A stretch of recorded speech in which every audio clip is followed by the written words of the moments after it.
Je suis heureux de vous accueillir encore une fois dans l'émission Kangoka. Mon nom est Chris de Komana. Aujourd'hui, nous sommes mardi. Aujourd'hui, je vais encourager toutes les personnes qui ont peur. Il y a des gens qui ont peur. Peut-être tu as peur de ne pas connaître ton avenir. Tu ne sais pas comment ta vie va se dérouler. D'autres ont peur à cause des dettes. D'autres encore ont peur à cause des maladies. Le médecin leur a dit qu'ils ne vont pas guérir. Les autres ont peur à cause de leur mariage qui ne se portait pas bien. Il y a beaucoup de choses que Satan amène dans la vie des gens. C'est qui leur donne la peur. J'aimerais te dire que la peur vient de Satan. Nous devons comprendre que la peur vient de Satan. Satan veut te faire peur. La peur est une foi négative. Je veux que vous compreniez qu'il y a la foi positive et la foi négative. Avoir la foi positive, c'est penser tout le temps à la parole de Dieu, à la puissance de Dieu. C'est quand tu gardes l'espoir que Dieu peut te tirer de cette situation. C'est quand tu gardes la foi que Dieu peut changer ton enfant, ton mari, ton travail. C'est quand tu gardes la foi que Dieu peut te donner un travail lorsque tu n'en as pas. C'est quand tu penses à la grandeur de Dieu plutôt que de penser à ton problème. Là, tu as déjà une foi positive. La foi négative, c'est quand tu penses que tu peux mal finir. C'est quand tu penses qu'on peut te tuer, que tu peux avoir un accident à tout moment. C'est quand tu t'attends aux mauvaises choses. C'est quand tu t'attends à ce que ton enfant soit violé. C'est quand tu penses que tu vas aller en prison à cause des dettes. C'est quand tu penses aux mauvaises choses. Tu t'attends aux mauvaises choses tout le temps. Tu t'attends de mauvaises choses tout le temps et ça te donne de la peur. Satan t'a apporté de mauvaises pensées et cela t'a donné une foi négative. Comprenez que les mauvaises pensées donnent une foi négative, mais les bonnes pensées donnent une foi positive. La foi positive est basée sur la parole de Dieu, sur la puissance de Dieu. Il y a une parole que je veux donner à toute personne qui est en train de m'écouter, qui vit dans la peur. Tu ne peux pas avoir la victoire si tu as la peur, car la peur causera ta défaite. Mais si tu gardes la foi, tu auras la victoire. Il y a une situation que tu es en train de vivre et tu as peur. Tu te sens emprisonné parce que tu ne vois même pas d'où viendra ton secours. Quand tu regardes devant, tu ne vois rien. Derrière, tu ne vois rien. À côté, tu ne vois personne. Personne ne vient te sauver. Je vais te rappeler que tu as un Dieu tout-puissant. Tu as un Dieu qui est capable. Jésus ne craint pas la lourdeur de ton problème. Jésus ne craint pas tes dettes. Il n'est pas impressionné par la grandeur de ton problème, mais il veut que tu gardes tes yeux sur lui. Il veut que chaque matin tu lui dises qu'il est capable. Dis-lui qu'il est capable.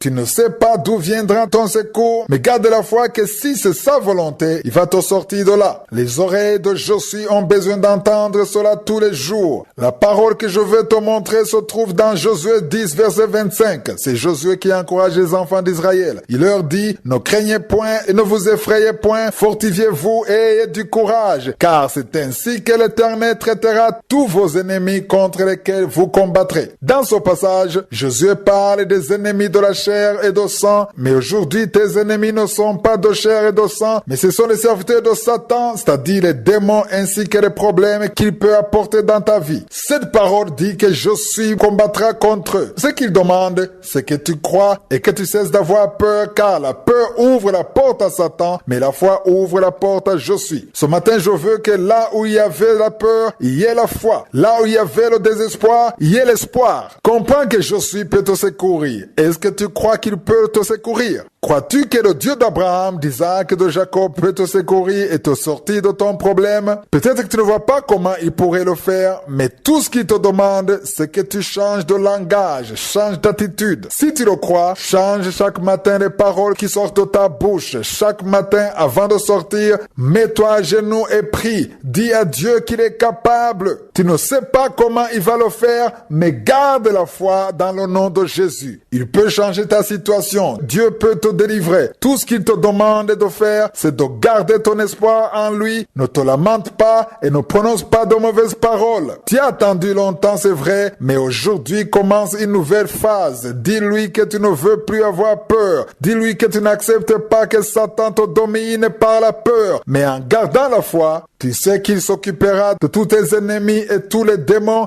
et toute la gloire reviendra à lui. Change de langage et tu verras le secours de Josué.